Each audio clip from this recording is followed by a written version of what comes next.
Welcome to the High at 9 News Hour, where you will hear from cannabis industry experts and professionals from around the country talk about important topics while shining light on global issues and discussing cannabis as it relates to politics, regulation and reform, data and technology, science, research and medicine, family and parenting, art, celebrities and entertainment, fitness, sports, mental health and wellness, and plant-based medicines and entheogenics. Together, we are building a stronger community, fighting the stigma and creating change. With your hosts, Jason Beck and Rico Lamitte, joined by special industry expert correspondents from around the country, and daily antics brought to you by Cannabis. Coming to you live every Monday through Friday at 9 a.m. Pacific Time and high noon on the East Coast. And thank you all for getting high at 9 with us.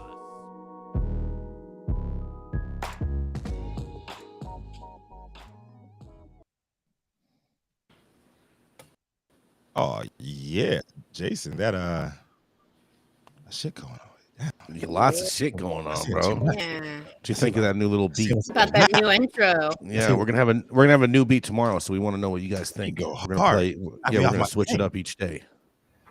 Man, I like that, Jason, a lot. All right, so Yes. welcome back, everybody. You are now tuned in to High at 9 News. Thanks for joining to not only get High at 9 with us, but also high noon on the East Coast. I'm Rico Lamitte, the dopest dad on the street, and it is Monday, February 13th. Today is National Football Hangover Day for the alcohol drinkers out there, because science tells us weed hangovers do not exist. And if said hangover leads to missed work time, you may also find yourself participating in National Clean Out Your Computer Day, where the clock is ticking for you to delete any personal or unsavory files hogging up valuable space on your hard drive. But if it is your significant other who finds those unsavory files, she might be skipping all the lovey-dovey bullshit that comes with tomorrow's Hallmark holiday and do it big with the ladies for Galentine's Day, because who needs men to support consumerist propaganda? Everybody out there watching, please like, share, and hit the subscribe button, and follow us at High 9 News all across social media platforms. We're live weekday mornings on YouTube and Twitch, audio only on Clubhouse. And if you do choose the Clubhouse route, you can also participate in the show by raising your hand with a brief comment on the story presented. Getting things started today, you know who it is. It's the Green Street wheeling and dealing, mink coat rocking, private jet hopping, longest continually operating retailer in the game, Jason Beck. Oh yeah, Rico. Good morning, everybody. Hope everyone is having an amazing Monday. Hope everyone enjoyed the Super Bowl, whether you lost or won. We always knew that there was going to be riots in Philly. Either way it went. But nonetheless, Rico, I did think though that in regards to the day today of Clean Out Your Computer Day, I thought that was for Hunter Biden. But nonetheless.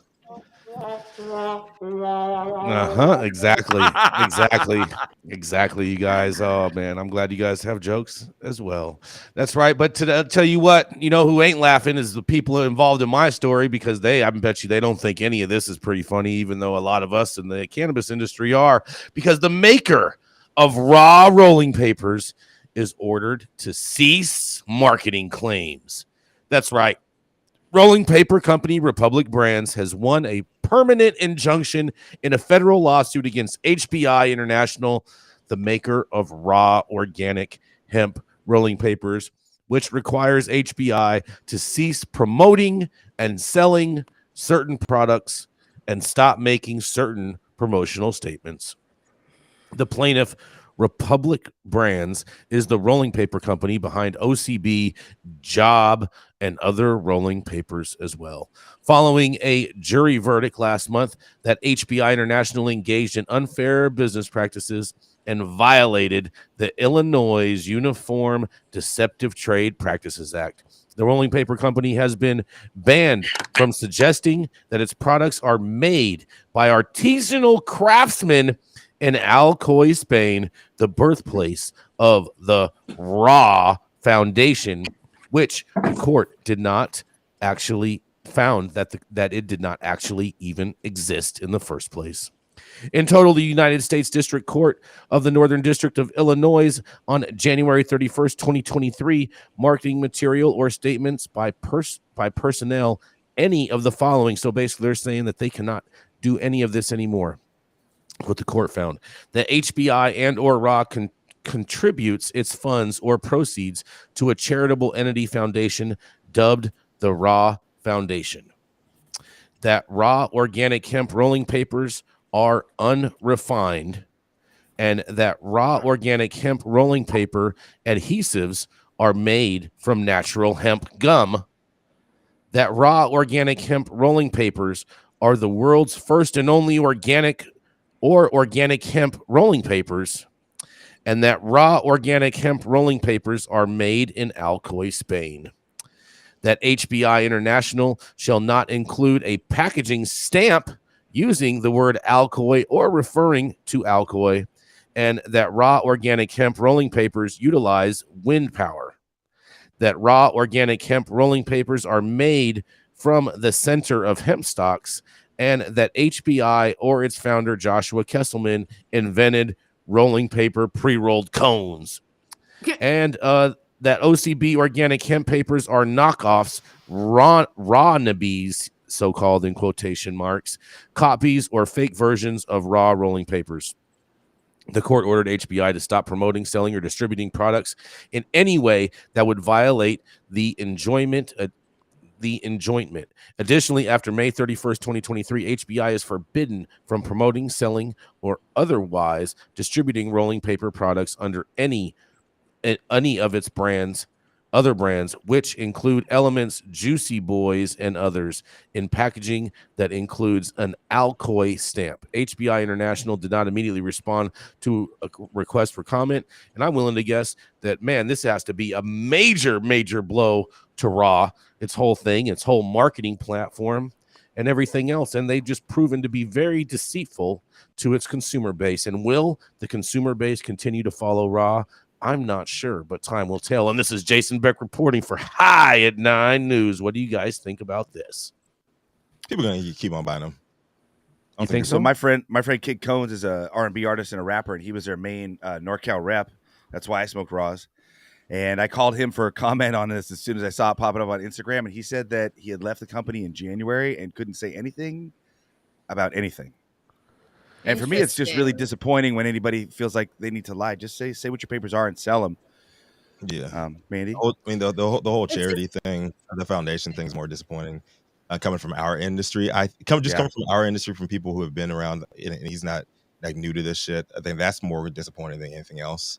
On the and it's easy to say, hey, we give some money to charity without literally saying, hey, we have a foundation. Because when you say how we have a foundation, now you're telling me that you like pay lawyers to talk to the IRS and like I can take that money off my taxes. So also retroactively, what this means is Rico, if you gave like 10 grand to the Raw Foundation, you could have a claim that off your taxes. You got to call the IRS and contact them immediately because now you've committed tax fraud.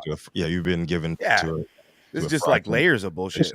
So you guys are telling me that all those people in Ethiopia didn't get clean drinking water now? Are you telling me that? No. I'm not saying that. There could be proof of charitable works. What I'm saying is, if you say you have a nonprofit foundation, that means I can give you money and take it off my taxes. And if you don't, and I did that, now I'm committing tax fraud and I can go to federal prison. You owe back taxes. So he got all. Jason, it's really easy to be like, yo, I give art supplies to the Valley of the Moon orphanage in Sonoma, but I don't have a nonprofit foundation. See how easy that was to explain my charitable giving and not commit fraud or lie to everybody. It's just so easy not to lie, you guys. I mean, well, I want to go back to some of these things. They can't say that they are the original hemp paper. Okay, I don't know if anyone actually believed that they were the original hemp paper, because I would say the original hemp paper would probably be like the Constitution or something like that. You know what I mean? But I'm going to digress for a second. I mean, they're gum, they're glue.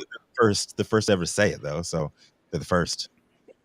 I mean, you know what I did find funny is that they can't say that any of their papers are produced in Spain because their paper is actually produced in France and then shipped to Spain, where it's watermarked and glued and packaged and everything else like that. Why the layers of lies? I just don't understand. Right. I mean, if your product is great, stand on those legs alone and put it out to the market like it's something really good, but don't sit there and fill us up with a bunch of false narratives. And also, I don't know. that company has never sat right with me. The way that they marketed, the way that they come after people, it just has always seemed shady to me. Always. I've never been a fan. I wonder what if this case is going to have any influence in a upcoming case coming again with possibly Raw Garden and Raw Papers, because they got into it for a while too. Interesting. The saga continues, huh? I mean, wow. You know, they're marketing bullshit, marketing fluff and everything. You can usually spin your way out of it until, you know, if you have like a nonprofit charity involved, like they're coming. Well, it sounds like he's very limited on the language he can spin with, though, Rico. I mean, what is organic? I mean, that there's a certification for organic, so that's not there is in food, Jason. Yeah, but in papers and cosmetic and other products, there's not. So I'm sure that there's an organic. No, I'm sure there's an organic thing for like unless he said certified soy. Unless he said certified organic, you can say organic. I have an organic process. Well, he can't say it anymore. He can't say organic anymore for him.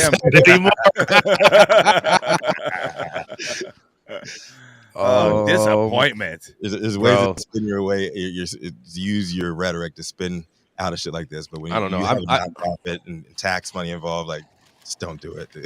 I've personally not been a big fan of Raw. Personally, like, I love that they do great marketing. They do great things. They're always giving away stuff. I think that part is great. But as far as are they really me using them, it's not realistic because their glue sucks. Like, I can't tell you how many times I've tried using a Raw paper and like sealed it and everything, and all of a sudden it's like coming undone at the end. Yeah, I'm just that thing hit. I hate that the most about papers. You got to have a touch with your tongue on those Raw papers, Jay. Is that what that is? Yeah. I bet. It inspired the search for the new papers for our show, bro. We got the old school clubs, the OCBs, the bamboo. How about some Bob Marley hemps? A couple different kinds of smoking. In my opinion, the OCB Silver Expert Packs, that one right there, Mathieu St. Germain, that is the best paper on the planet. Those are the only ones that I smoke. And even though I know they're not going to win, right? I got the old zigzag orange, y'all, just zigzag. for the rule of zigzag. Down memory lane. The OG right there. Those are pretty classics right there. XLs all day, man. XLs. Oh man. Yeah. Poor Raw, you guys. Do you think they got one boo? Can we get one boo from everybody real quick? Do you think they got Raw dogged? Not poor Raw. No one's crying a tear over here for them. Do you think they got Raw dogged in this, Manndie? I think they Raw dogged themselves. You gotta rock it. Oh, we got to keep it moving. We got to move to a commercial, guys. Thank you all for entertaining me with that. When you want to grow some of the best weed in the world, then you must start with the best genetics in the world. Go to www.dnagenetics.shop to order regular, feminized, or autoflower beans. All of your favorite DNA genetics cultivars such as Kosher Kush, Skywalker Kush, and oh yeah, Chocolate Truffle Shuffle. Boasting more cannabis awards for their award-winning genetics than any other company in the world. Remember to go to www.dnagenetics.shop to see why our terps don't lie. Oh, yeah. Coming up next, we have the dope dad himself. That's right, Rico Lamitte, who went on an escapade to Arizona for the Super Bowl in search of a Super Bowl, but came back short because all he found was actually a football game. That's it. Womp, womp, womp, womp. That's right. It is the dope dad himself, Rico Lamitte. Thank you, Jason. Thank you. Apologize for my voice slightly being gone. I've been smoking a lot of dope this weekend. And you know what, Jason? I got in called. Yes. And I got in late last night from Glendale, Arizona, where Super Bowl 57 was held. And I got to say, man, Black excellence was on full display for everyone to see all weekend long. Not only did I attend the Black-produced Consumption Park 2023, first licensed big game cannabis event ever, just blocks away from the stadium, where our very own Nicole Buffong and Gretchen Gailey did their respective things. But Rihanna, who is also Black, became the first billionaire to solo headline the halftime show, and also first pregnant person to perform. But there was more. It was the first time in NFL history where the two starting superstar quarterbacks on both teams were black, with Pat Mahomes and Jalen Hurts. And while I love that both young men had excellent games themselves and gave America an instant classic with their on-field display, to me, the most phenomenal performance by far was given to us by none other than Pat Mahomes' father, former pro baseball pitching father, Pat Mahomes Sr., who just might have given the most black dad on-field post-game interview in history. Please play this clip, Adam. Hi, man. You know I love you. You know I love you. I'm trying to watch you every day. I watch you every day. I watch you. Yeah.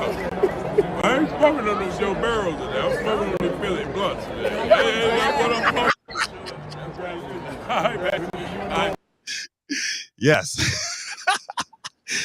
All right, so this was not the first time that during this playoff season that Daddy Mahomes gave us some of that weed-related verbal smoke aimed at the haters out there talking shit about his son.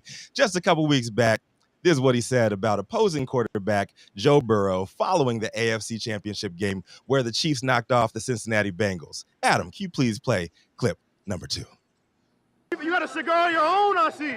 Yeah, I'm smoking the Joe Burrow. You smoking on the Joe I'm Burrow. smoking on the Joe Burrow. How's it feel to be headed back to Super Bowl? It feels great, you know, my baby boy did what he always do. You know, he gonna show up and show out, and I'm just glad he did. You got a cigar on your own, I see. Right, you can stop right there, man. He's my new favorite person on earth right there.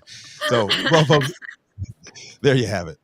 Black History Month 2023 ain't but 2 weeks in, and one of the all-time greatest dope dads in history is actively dispelling the myth of the absent black father, one playoff victory at a time. Seriously, though, we talk so much about the business of cannabis, the medicinal side.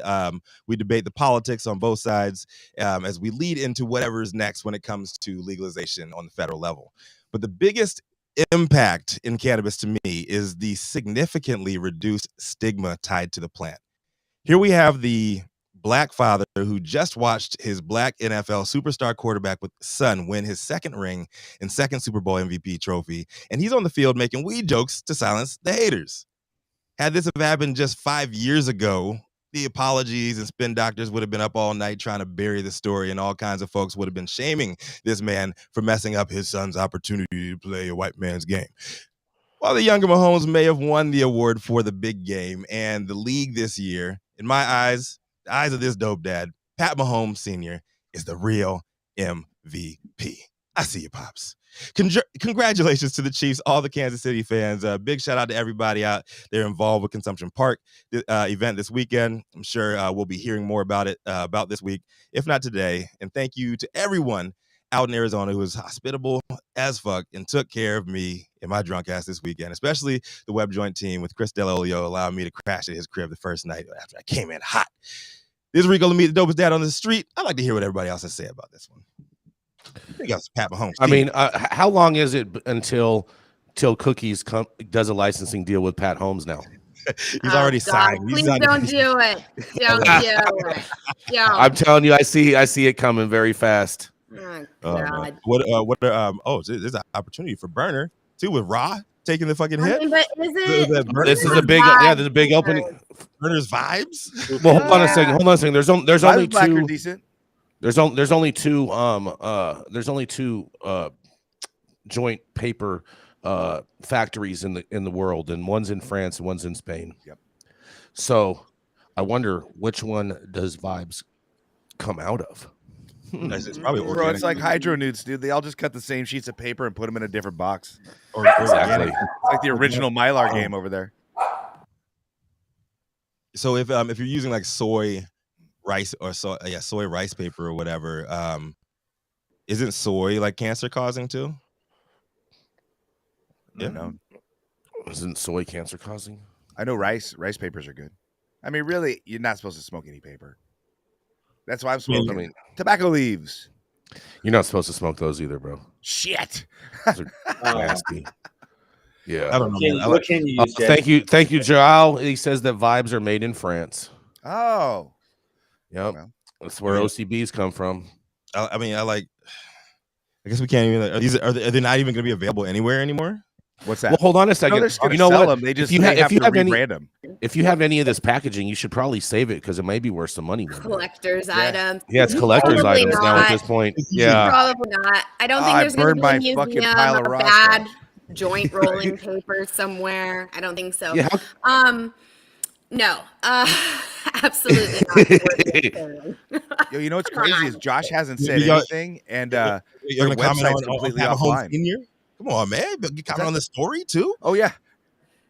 There's What do you do? You think about the Super Bowl champion dad talking about like rolling blunts like on the I want to field? hang out with him, bro. Dude. He's Hold on. Was he smoking weed on the field? He wasn't smoking weed on the field. Last if he game, was, How it's do you know? legal, How do man. you know it wasn't a Phillies blunt filled with hemp?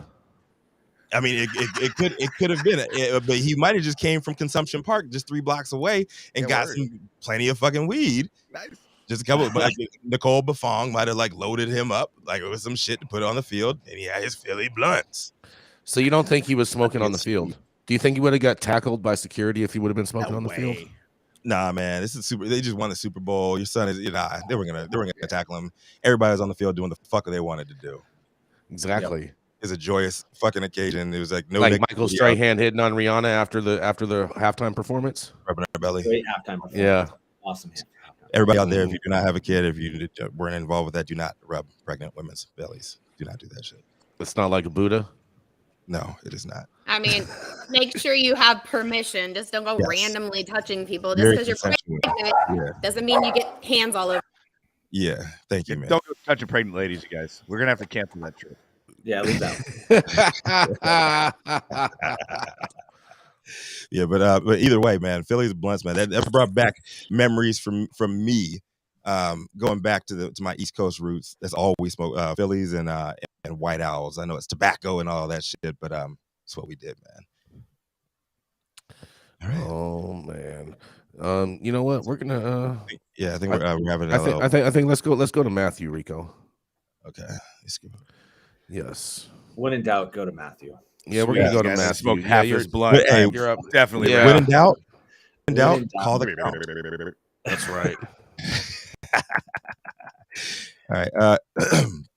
He's an immortal cannabis wizard with a deep love for all things phallic under the sun because he's all about the brotherlyhood of eternal love. Last 33 years, he's been doing cannabis sales, genetics, cultivation, and now he's here with us. You know him better as the Count, but we know him as St. Germain. Mathieu St. Germain, what do you have for us on this beautiful Monday morning? Hi, all. Happy Monday. I have a story that makes me feel the exact opposite of that first story of the day today. So this comes from the Journal of Psychopharmacology, and it appears that psilocybin has a uniquely powerful relationship with nature relatedness. The use of psilocybin, a hallucinogenic substance found in some magic mushrooms, has stronger connection to how people feel about nature compared to the use of other psychedelic drugs, according to this new research in this study. Research has found that the use of classic psychedelic drugs is positively associated with people's sense of connectedness with the natural environment and even objective knowledge about climate change issues. While much of this research is correlational, there is some preliminary evidence of a causal link between psychedelic use and nature relatedness. Classic psychedelics are a group of psychoactive substances that are known for producing profound alterations in perceptions, thought, and emotions. They are sometimes referred to as serotonergic psychedelics because they primarily act on the serotonin system in the brain.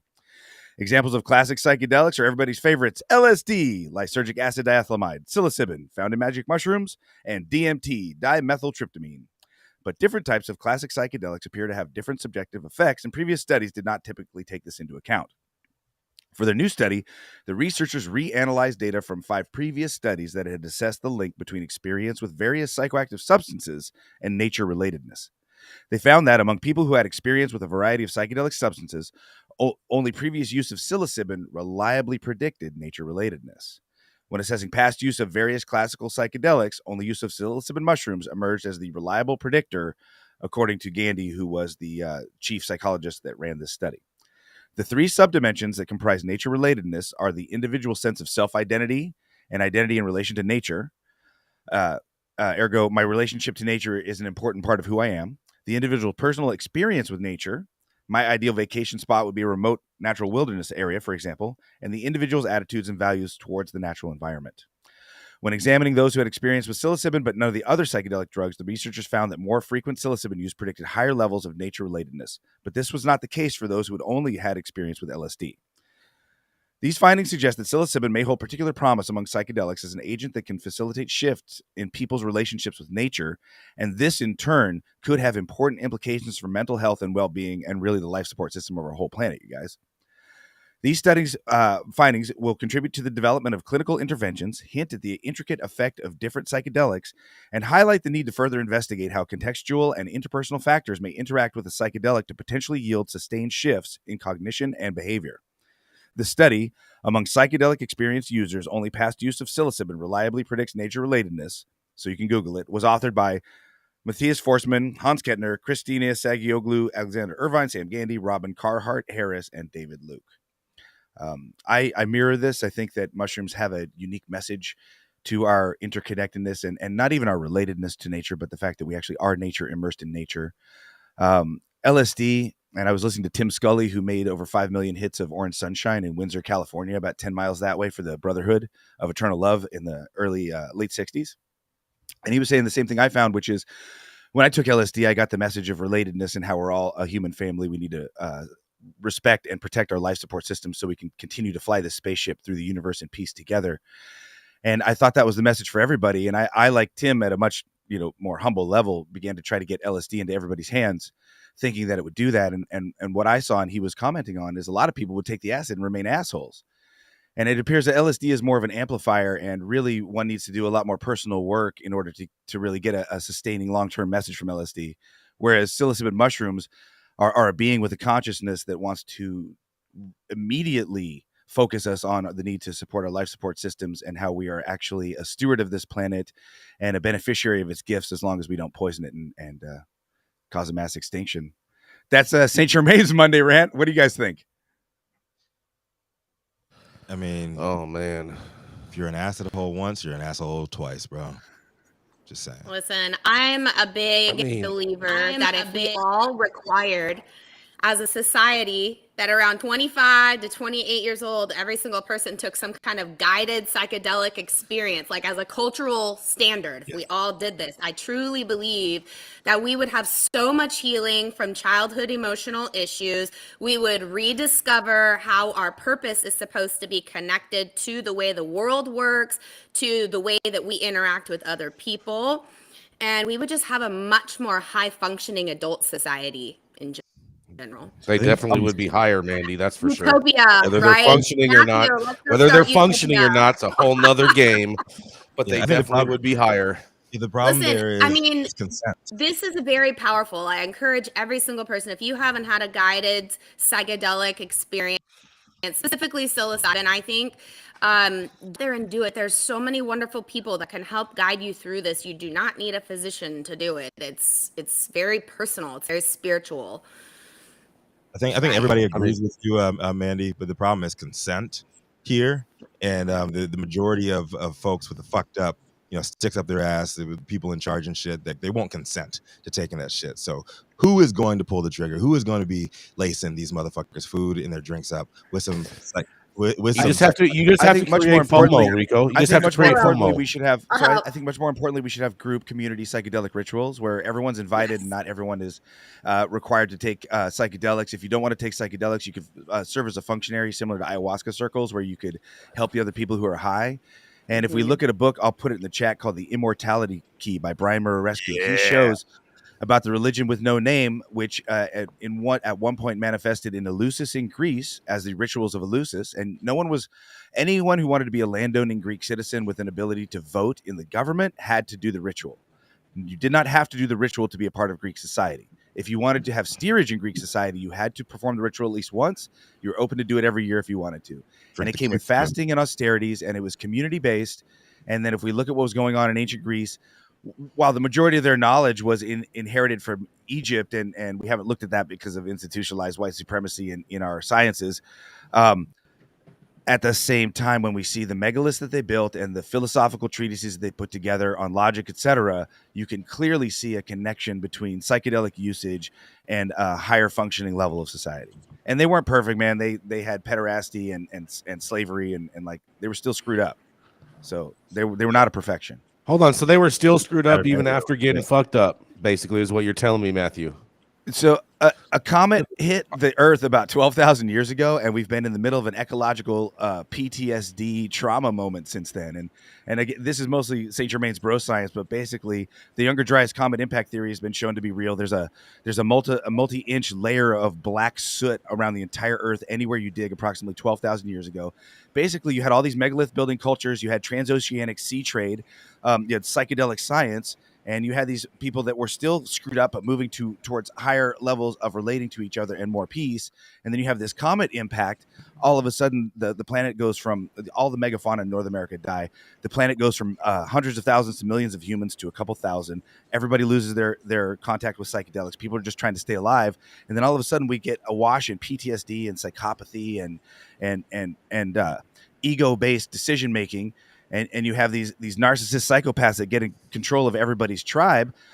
And what happens is they institute sexual suppression for arranged marriage so that the dowry, which is the wedding gift, can accumulate to certain people, and they create chiefdoms, they create class stratification. And we're still in the middle of this 10,000-year arc of this happening, right? Yep.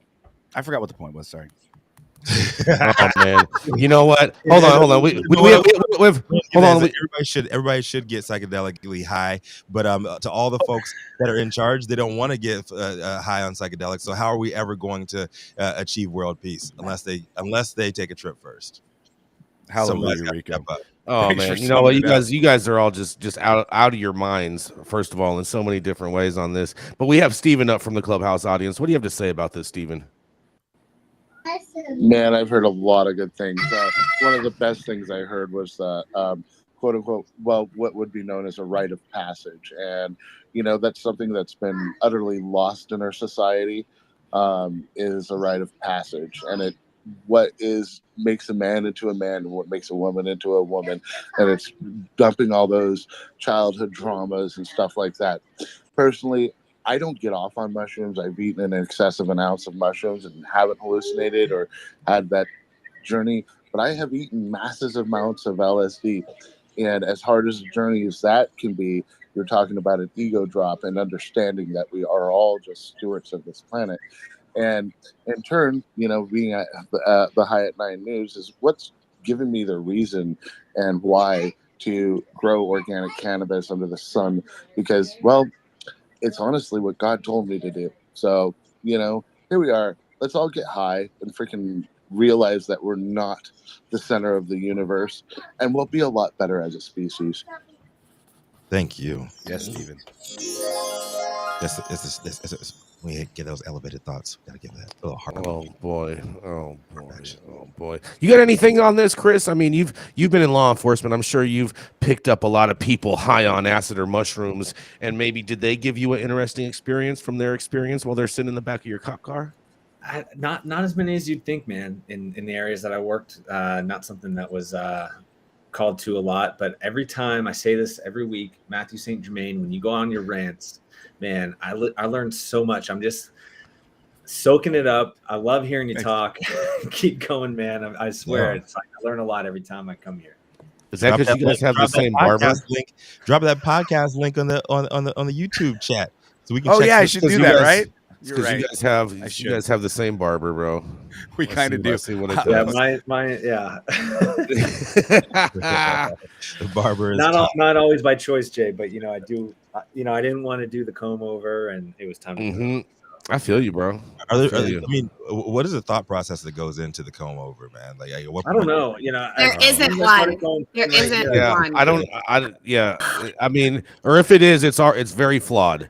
It's very, very flawed. The comb over really like Josh with his paper company. You know what I mean? You're misrepresenting yourself to try to get over when you could just fucking deal with your life. Like, this has been easy for me, you guys, because I'm about 4'11". And so I had to, like, in about 7th grade, I realized that, you know, when it came to height or weight, you know, I was outmatched. And I never really developed any type of resentment toward it. I just really got all right with it. And I think it just has helped me in my life that I'm just me. So you're saying all this stuff is just to help people accept themselves more. Yeah. No, a comb over is a lie. A comb over is not a lie. It's a bad choice. Just shave your head, bro. Shave your head and watch everybody be like, "Ah, you're great. I love you." I mean, but if you have a mullet, you may have enough hair to do a comb over. Jason, you No. almost So you have a guys wanna hear mullet. a If you fun just fact grew out the about back, me? bro. Oh my God. Come on. Oh man, we got it. We bangs in the front. Yeah, Ooh. we got to So keep it many rolling, guys guys. don't know how to do hair. Like I don't get Duh. it. Maybe I mean, I I'm wonder passionate, why. I see I do how my bad own hair. hair Look at can that. be. I wonder I why. do my daughter's hair very poorly, and my wife always corrects it. So Yeah, shout out bald to heads her. are sexy. Just shave That's it. the It's ladies. all good. Oh boy. Love the hair plugs. Flying into LAX, you want to taste some of the best weed in the world? Then stop by LAXCC, the closest dispensary to LAX. Located at 8332 Lincoln Boulevard and open from 8 a.m. to 10 p.m. 7 days a week. Always make LAXCC your first stop when you touch down in LA and score like a winner. And don't forget to tell them I sent you and mention you'd like to get high at 9 for 10% off your full order. The thoughts and opinions and general overall shade thrown on High 9 News are those of the individual speakers and not those of any other speaker or its followers. The statements made do not constitute legal or accounting advice, and our speakers make no representation regarding the legal status of any substance in any country, area, territory, or any authorities. The views expressed in this room do not establish any fiduciary relationship, and our sponsors do not imply or constitute any endorsement by us or the expression of any opinion whatsoever on the part of any speaker on stage. If you're an easily offended person, this show is probably not for you. And maybe you should go and buy some raw organic hemp cones. From Spain.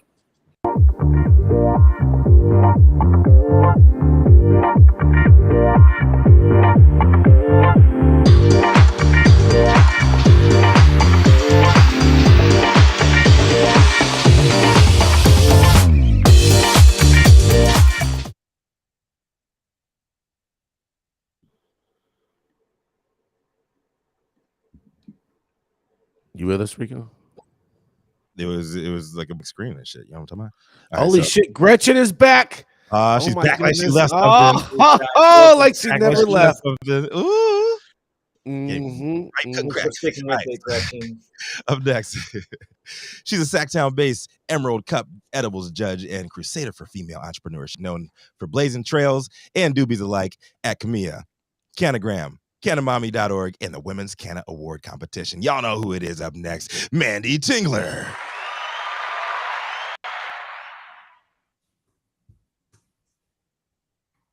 You're on mute, Mandy.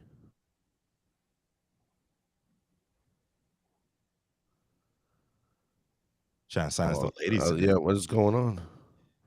Man, we're having a lot of I was technical- muted. Internet's I there. was We go. muted, and We then hear you now. somehow, there we go. I'm back. Here I am. Okay. Yeah. All right, guys. So today's article is sad, actually. This one comes to us out of Amsterdam. And the headline reads, Amsterdam bans public cannabis smoke. Says the city's mayor is hoping to curb crime by banning smoking marijuana outdoors. Residents have complained that the tourist-fueled nightlife has made the city unlivable. The Dutch capital, famed for its liberal laws on drug use and sex work, has banned the smoking of cannabis in the streets of its red light district, city authorities say on Friday. The ban, which will come into effect in mid-May, is seeking to tackle crime and antisocial behavior to improve the quality of life for the area's residents. Amsterdam is a popular tourist hotspot, and its marijuana cafes, as well as its brothels and strip clubs, draw millions of visitors every year. Residents of the Old Town suffer a lot from mass tourism and alcohol and drug abuse in the streets, the city said in a statement. Tourists also attract street dealers, who in turn cause crime and insecurity.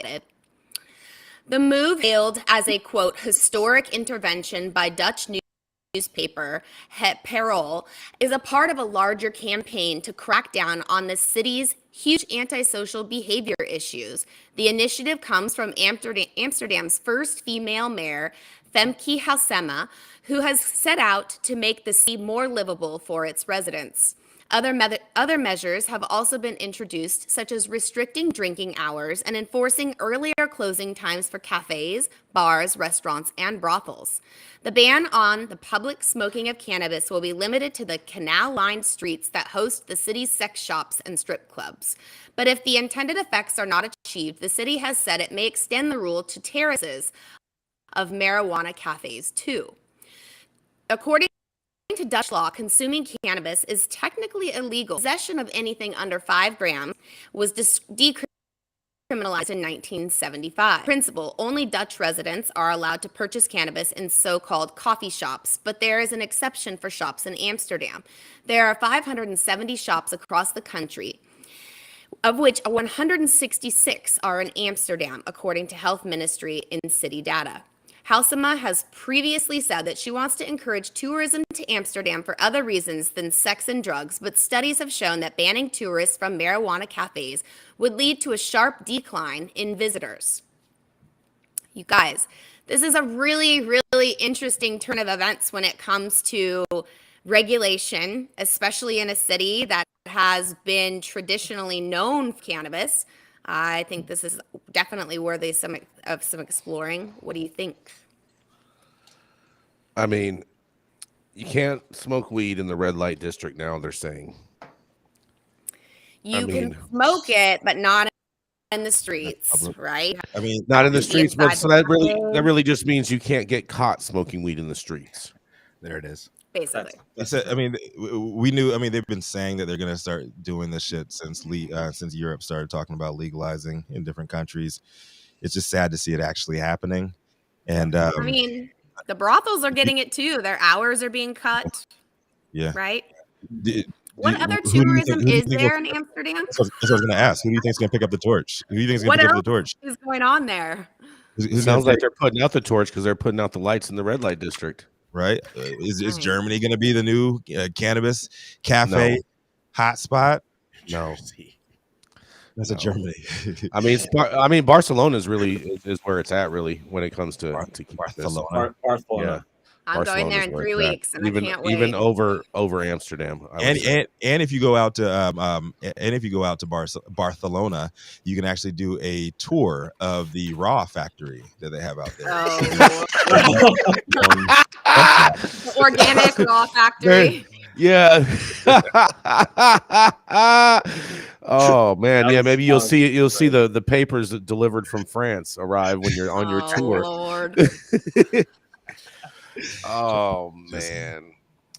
Well, this is really unfortunate. Also, I am very serious. What other tourism is there in Amsterdam? I'm not even sure. They got tulips. Okay. Yeah, the tulips. Yeah, they have the flower festival in May, right? They got all the little Dutch guys in their windmills walking around in their wooden shoes. You can get some wooden shoes, Gretchen. Yeah, and they have hold on though, because you know what they do though. They have all the guys that pass out all the cookies. They have them all in blackface. They're trying to stop that. Yeah, I think they're trying to. Yeah, I think they're trying to stop that. Yeah, in Amsterdam they have a stand. I have pictures of it. I have pictures of it. Peter. I've seen it. Of course, you have pictures of it, Jason.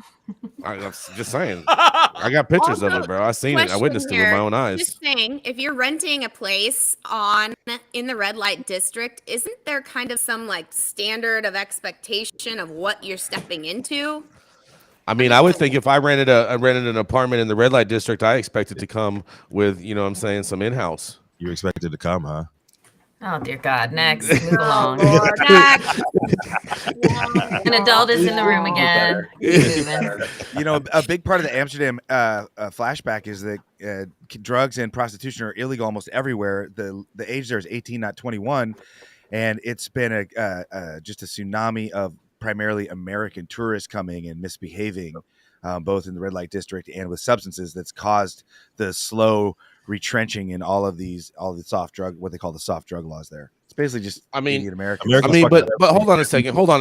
Don't you think the real problem is that Amsterdam basically all the people out in the streets that sell drugs, they all sell fake drugs because of the fact that you cannot get prosecuted for selling fake drugs in Amsterdam. So that's what they sell all of these people, all the people that, oh yeah, I got coke, all these different things. It's all fake drugs. Okay? I think drugs should be legal, bro. I'm a drug socialist. That's not the point. That has nothing to do with the point of what we're saying. No, I'm against fake drugs, bro. So Jason, what you're saying is they're shutting it down because of fake drugs. Is that what you're trying to conjecture? No, I'm saying that what I'm saying is that if they're going to prosecute people for selling real drugs, they should prosecute people for selling fake drugs. It's the same action. I agree. It's the intent, right? You should be in more trouble for selling fake drugs, dude. It's the intent. It's the same thing. It's the same, bro. Mathieu St. Germain, you are not going to go and beat somebody up for selling you fake drugs in Amsterdam. I didn't say I was gonna. That's my point. So they're not going to be in more trouble. Oh, I was like, geez, guys, I'm a nice guy. What the fuck? I mean, I'm high and stuff. That's my point. That's exactly my point. Do we have confirmation that they do not prosecute anybody for selling fake drugs? Oh, that's 100% true. That when I was staying there, I was staying at this hotel. We had dudes standing outside the hotel all night, outside of our apartment, selling cocaine all night long. And there were even some crazies that came and like started a fight and all kinds of shit. It was great. Like I felt like I was back in San Francisco. Oh God. Was there poop on the street? Yeah, then you're not in San Francisco. Yeah, they just shovel it back in the canal. But coming up next, she's a political strategist by day and a baker by night.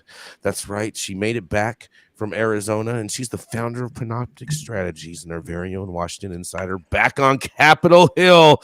That's right. It is none other than the Gretchen Gailey. Thank you. Good afternoon. I'm happy to be back in Washington, back in the swamp where the humidity levels are right. I cannot take that dry ass Southwest. I don't know what you people like about it whatsoever. Is killing me. Anyway, my headline. Did your hair frizz up? You got to moisturize. No, I mean you have to decide either you want a good hair day or good skin, and I would prefer skin over the hair because my hair always looks good no matter what. But my skin cannot take that. Dry. No comb over with Gretchen. That was a flex right there, Gretchen. Okay. All right. Get to my story.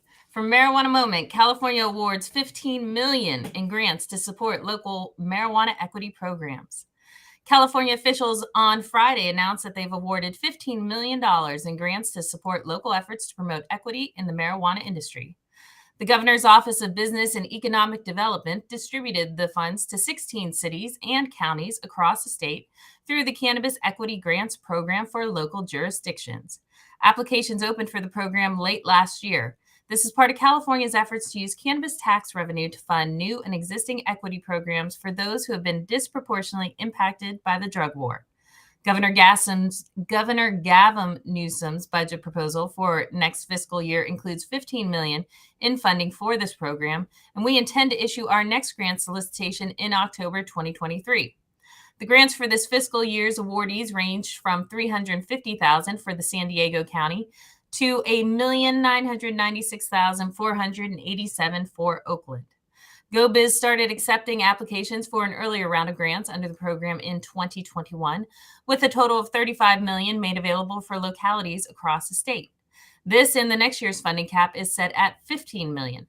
The department separately distributed a round of community reinvestment grants just last year, totaling $35.5 million, with tax revenue generated from recreational marijuana sales.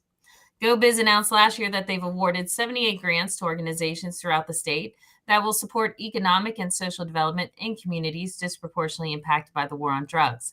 The amount of funding and number of recipients for that program increased from 2021, when the state awarded about $29 million in grants to 58 nonprofit organizations through the Cal CRG program. Meanwhile, California's Department of Cannabis Control announced in October that the state would be awarding up to $20 million in marijuana tax-funded grants to universities that carry out research into cannabis science and policy, including studies on preventing monopolies in the legal industry and securing the genetics of legacy strains. California is also making moves to expand its marijuana market beyond the state's borders, with regulators recently seeking a formal opinion from the state attorney general's office. Yada, yada, yada. This goes on and on about all the great shit California's doing. I'd rather like to stay focused on these local equity programs and ask folks in California if they are actually accomplishing anything. And if I recall anything that I've heard on this show for the past year, I would guess not. But Newsom's trying. I would love to hear, especially Rico, what he thinks being out in California, and Jason Beck, you guys. Is the money getting out to the communities that need it? Do they have a list of who was getting it? I think that was our issue last time they did this grant. It was only select jurisdictions that were getting the money, and then a lot of that money was not actually going to the applicants. It was going to law enforcement. Well, I'd have to do a little bigger dive. Yeah. But it said, $350,000 was going to San Diego County. Almost $2 million is going to Oakland. It'd be interesting to see where. I mean, Where when it appears on a budget, it's just going to have their name. I think it's then up to the local municipality how they're going to distribute it. I think it's going straight in the local municipality's budget, and they're just going to use that for their own departments and give them all self bonuses. And then you're going to have people protesting, like, where did the money go? Yep, Where the money exactly. go? That's what happened last time in LA. And exactly. Fight for that. So would you say that this should rather go straight to businesses and straight to community programs and skip municipalities? It should not. Yeah, exactly. Because government just wants to get their greedy little hands all over it and what? Yeah, why not? Why not offer that money by way of tax refund? Well, I'm fine with them even giving out money for that, but why not create an application process that social equity applicants can apply for these types of grants, so that way it can get put in places that it's actually needed? Kind of like what New York is doing, right? I mean, if they had the money, if they didn't have the same situation as Raw's having. Sounds like they have what I mean. I heard. Okay, exactly all right. I found a list. You found a list, Gretchen. But it only has. See how quick I am with research. You're great. You're great. That's right. Years and years, but it's only municipalities that are listed. So LA is getting about $2 million. That's going to get squandered. Sacramento's getting $1.5 million. San Francisco's getting $1.5 million. That'll get squandered. Getting $1.5 million. County of Humboldt is getting 1.2. San Diego is getting, it says 882. County of Lake, 836,000. Watsonville, 767,000. Watsonville isn't even a county. It says city of Watsonville. That's what I'm saying. They're getting paid. County of Nevada, 755. County of Sonoma, 687. Coachella is getting 500,000. The city of Coachella. City of Modesto, $500,000 for Coachella. 350, and San Diego 350. I mean, people had to apply to get these things. So if the municipalities aren't reaching out for it, they're not going to get them. How much of that Coachella cash is going to beads and Native American appropriated dress for concert goers this spring? What I want to know. I don't know, but we have Steven. We have Steven up from the Clubhouse audience to talk about this, up from Trinity County. What do you have to say about this, Steven? Thank you for letting me on stage again, Jason. I could say a whole heck of a lot about this. So when we got that first round of funding, thank you, Governor Newsom. Basically, the cannabis authorities got new cars, got a new building, got bulletproof glass installed in their because they need that, right? Yeah. We hired the worst cannabis freaking czar ever. Did you say that with a Z? Did you say that with a Z? Because of weed? Czars. No. Yeah, Z worst. Z worst. Z worst by far. It's repugnant of what they're doing with this money, and not a single cannabis grower. And I'm surprised not to see Trinity County on that. We are the poorest county in the state of California, yet we're getting none of these funds. I see farmers going under day by day by day by day because there is no social equity up here. There's nothing for the legacy farmers. The local municipalities have pocketed every freaking dime, dime. Yep. I mean, it's deplorable. It's freaking disgusting. I agree with you, Jason, all getting that squandered. There should be an individual application for this grant money, just like every other grant. Yep. It is absolutely irresponsible for Governor Gavin Newsom to give this directly to the jurisdictions that have been screwing us this whole time. Do you think they're going to do the right thing? I don't think so. Real quick, Justin said, Watsonville got half the amount that Los Angeles did with 15,000. No, Watsonville has a population of 15,000 people. I know that's what Yes, it was a joke and everything, but I looked up the population. It is actually 52,000, so it's not that much better, and they got half the amount that Los Angeles. Well, you know what I smell as I smell some political favors right there. Someone in Watsonville got some dirt on somebody or something and is definitely getting paid off with this. But we got to keep it going. We have Marie up from the Clubhouse audience. Do you have something to say on this, Marie? I just wanted to say real fast. Thank you for letting me speak. I've been operating in Salinas and Monterey County since 2016, I didn't qualify for equity because we paid ourselves too much. We stopped paying ourselves 2 years ago. Now we qualify for equity. $550,000 went to Monterey County.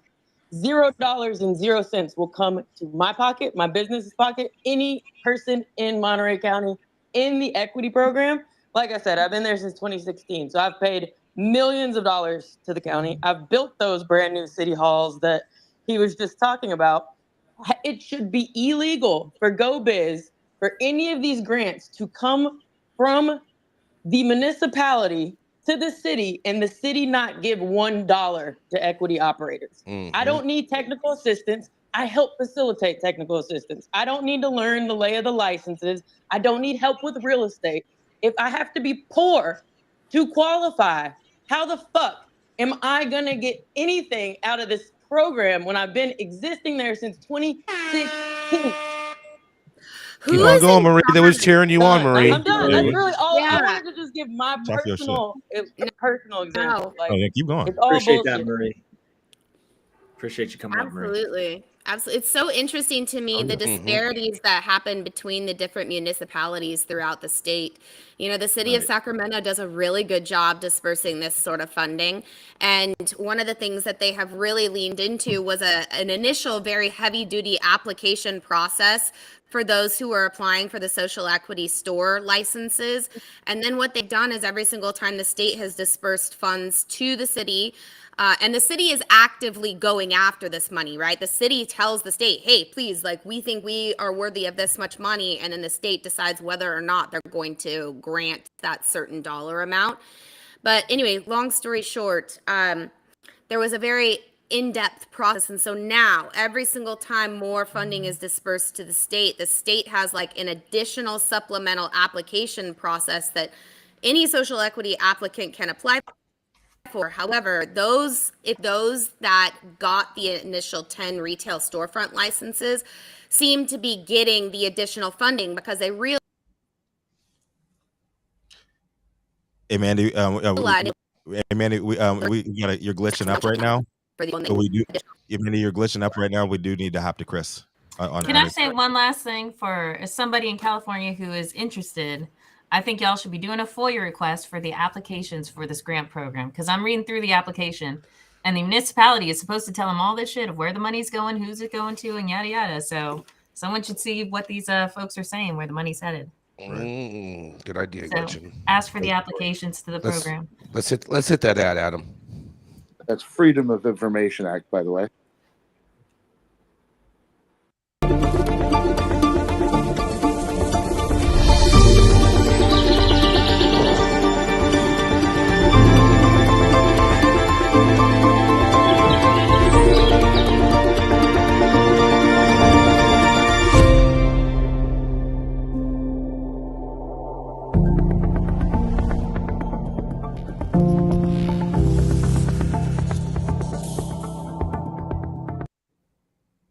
Trippy.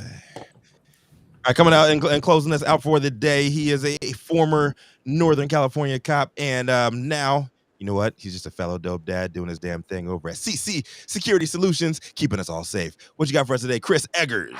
Rico Lamitte, thanks for the intro. Happy Monday, everybody. My article today comes out of Alabama. The Alabama Medical Cannabis Commission plans today to notify business applicants about deficiencies in their paperwork, according to an industry trade association.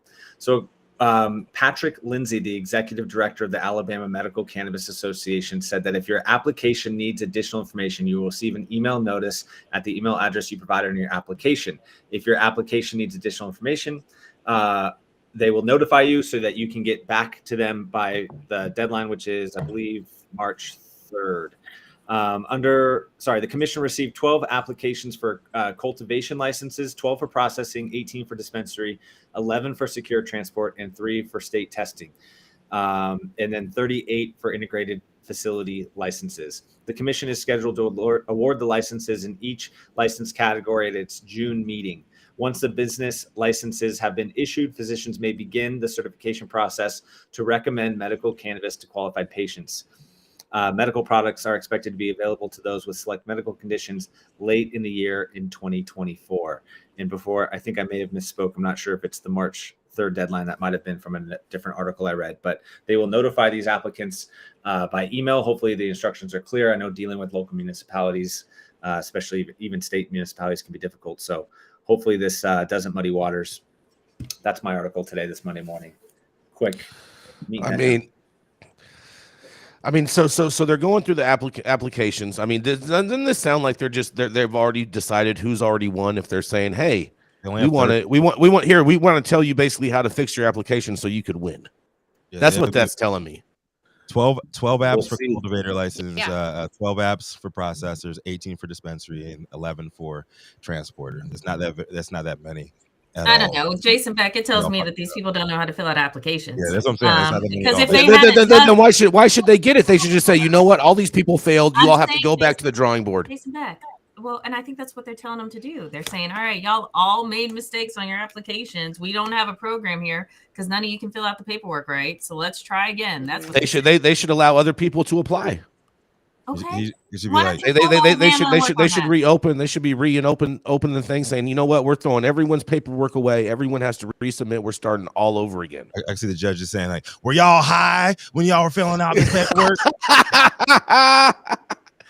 That's a good one, Rico. I like that. Take us out, Jason. We have to be top of the hour. Oh man, I mean, what do you think, Manndie? What do you think about this?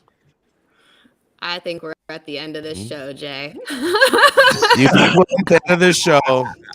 All righty. All right. Well, thank you all for getting high at 9 with us every Monday through Friday at 9 a.m. Pacific and high noon on the East Coast. Big thank you to our audience supporters for tuning in daily and listening to the insanity that is the developing cannabis industry. Thank you to all of our haters for always talking and thinking about us, because we have the most immaculate pieces of property rent-free inside your head.